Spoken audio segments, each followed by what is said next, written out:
Assalamualaikum warahmatullahi wabarakatuh. Auzubillahi minasyaitonirrajim. Bismillahirrahmanirrahim.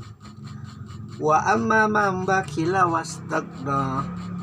Dan adapun orang yang kikir dan merasa dirinya cukup, tidak perlu pertolongan Allah. Allah di sini adalah Allahnya umat Islam. Dia tidak berkata tidak perlu pertolongan Tuhan. Jadi kata Allah di sini adalah maksudnya untuk lebih menekankan kepada internal Islamnya sendiri. Jadi ini bukan untuk menasihati selain umat Islam. Surat Al-Lail selain petunjuk kisi-kisi agar kita mencapai kebahagiaan di dunia, dengan cara menafkahkan harta kita di jalan Allah, bertakwa seperti halnya bagi Sunni adalah Abu Bakar, seperti halnya umat Syiah adalah Khadijah, lalu kemudian percaya adanya pahala yang terbaik adalah surga. Dan Allah menerangkan itu adalah sebaik-baiknya balasan bagi manusia. Namun ada juga bagi internal di Islam sendiri, adalah orang yang kikir dan merasa dirinya cukup tanpa pertolongan Allah. Ada orang-orang semacam itu. Ya, salah satu contoh yang udah sering saya utarakan adalah Sabah. Kalau tidak salah namanya adalah orang yang didoakan oleh Rasulullah untuk menjadi kaya.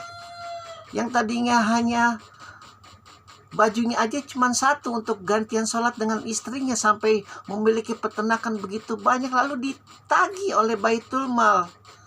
Ketika engkau memiliki peternakan 40, entah apa itu, hewan ternak berupa unggas seperti ayam, bebek atau semacamnya, entah binatang, sapi, kuda, semuanya itu harus dinafkahkan satu untuk Allah.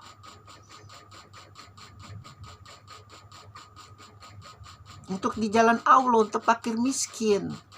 Namun dia tidak mau, digelapkan oleh hasutan iblis lanatullah bahwa itu udahlah usahanya dia. Jadi dia tidak perlu pertolongan Allah lagi. Orang-orang semacam ini memang tidak mempunyai bakat untuk menjadi kaya. Kalau kaya itu sangat kasihan jiwanya. Jiwanya menjadi sangat miskin. Begitu dia miskin, jiwanya itu kaya, ingat kepada Allah. Tapi begitu kaya itu jiwanya jadi miskin, lupa kepada Allah. Peristiwa-peristiwa para nabi itu dari sejak Adam sampai Rasulullah itu adalah contoh bagaimana manusia menapaki kemanusiaannya, bagaimana manusia menapaki keilahiannya, kefitrahannya, kebaikannya, atau lebih taraf tingkat lagi keimamannya, kesuciannya. Tapi tidak akan mungkin mencapai kekonsistenan para nabi, para imam, tidak akan mungkin. Begitu konsistennya mereka dari ujung kaki sampai ujung berhala. Tidak ada itu namanya menyembah berhala, menyembah dunia, menyembah jabatan, menyembah kekuasaan. Semua yang dilakukan hanya untuk Allah. Anak istri itu semuanya titipan, harta semua titipan, semua untuk Allah. Sampai Allah meminta anaknya Ibrahim yang paling soleh namanya Ismail disembeli, ambil. Allah meminta, kata iblis, engkau ada nabi, kalau kuberi segala cobaan berupa penyakit, kau pasti akan lupa aku. Ya sudah, coba saja, tidak akan mungkin, karena hatiku sudah terpaut kepada engkau. Hidup matiku hanya kepada engkau. Konsisten itu yang tidak akan bisa mungkin dicapai oleh manusia biasa. Begitu juga bagi bakat-bakat itu, yang orang yang miskin itu kalau mendapat kekayaan jiwanya jadi akan miskin. Seperti yang Sabah, merasa dirinya cukup tanpa pertolongan Allah. Padahal kita ini hanya kuman dibandingkan dengan matahari. Ini kita hanya kuman, virus bahkan. Bagi kaum holistik kita ini virus. Di zaman modern ini ada percayaan holistik ini. Mencintai terlalu berlebihan kepada alam semesta. Sampai manusia diibaratkan virus yang merusak alam, itu namanya manusia. dengan kerakusannya, dengan ketamakannya, dengan kedengkiannya, ke segala kebodohan, segala kejungu itu. Agama-agama itu biang kerok di dalam diri mereka, itu agama-agama yang sangat menyembah dunia. Bagaimana kita lihat Bani Israel dalam pikirannya itu hanya mendirikan rumah buat kaum Yahudi, tanpa memikirkan itu manusia di Palestina digusur, dibunuh, anaknya ditembakin. Logika sesat semacam itu.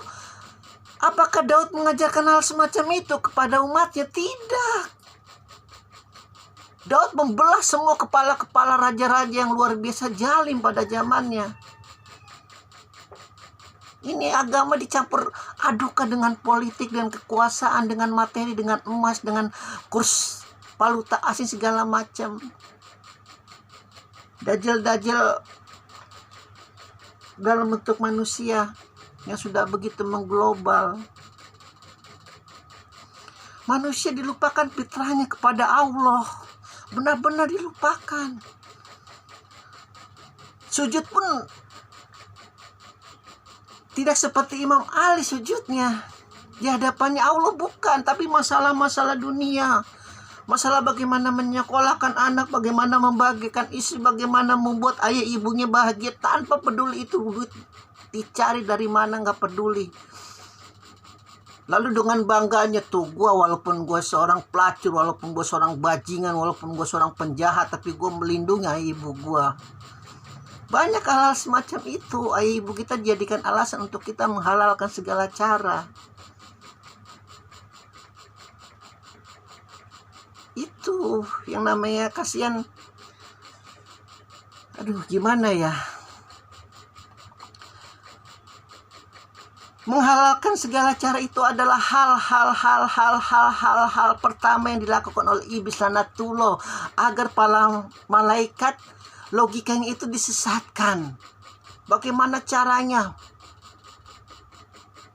Memfitnah Adam hanya dari tanah, aku dari api. Memfitnah Adam adalah diciptakan yang terakhir, aku yang pertama. Sholatnya kacau, tidak seperti aku, segala macam tetek bengek. Itu menghalalkan segala cara bagaimana kehormatan Adam itu tidak mencapai kehormatan yang diinginkan oleh Allah.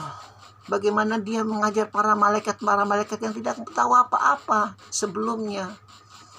Para malaikat hanya diberi tugas satu A, ya udah, selebihnya dia nggak ada urusan. Maka diberitahu bahwa alam itu adalah ini, manusia itu adalah ini, planet-planet itu adalah ini oleh Adam. Sampai mereka tahu semua, mengerti, oh seperti itu ternyata. Kita ini memang kuman, hai wahai yang percaya kepada holistik yang terlalu berlebihan cinta kepada alam. Memang kita kuman.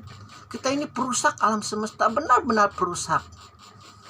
Gunung kita kuras, sungai kita kuras, benar-benar perusak emang.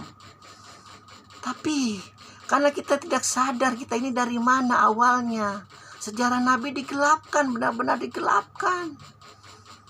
Tercipta sejarah-sejarah manusia dari kera, manusia itu katanya dari hewan bersel satu di dasar samudra. Luar biasa emang iblis laknatullah kalau udah menyesatkan logika manusia itu. Hakikatnya benar-benar dilupakan. Makanya geramnya para nabi itu kalau melihat berhala bukan karena berhalanya itu yang disembah. Kalau kau penyembah berhala tapi kau berbuat baik kepada fakir miskin, kau berbuat baik pada anak yatim, itu tidak masalah bagi Rasulullah, tidak masalah. Kau menghormati istrimu, kau menyayangi anakmu, kau mau menyembah bulu babi juga tidak masalah. Seluruh orang kafir tapi berbuat baik juga Rasulullah malah senang mungkin. Tapi ini sudah menyembah berhala yang disesatkan oleh iblis, kelakuannya juga mengikuti iblis. Itu yang Rasulullah geram, para nabi geram sampai akhir zaman. Musuh kita itu ada 3, sekali lagi saya ingatkan. Manusia kita di depan ini yang berbeda keyakinan dengan kita dan memusuhi kita, itu nggak mau kita anggap musuh. Yang kedua adalah musuh di dalam diri kita sendiri, hawa nafsu. Ini 9 lubang yang harus kita tundukkan. Dan musuh yang nyata itu adalah iblis dari sejak Adam sampai nanti kiamat. Alhamdulillahirabbil alamin.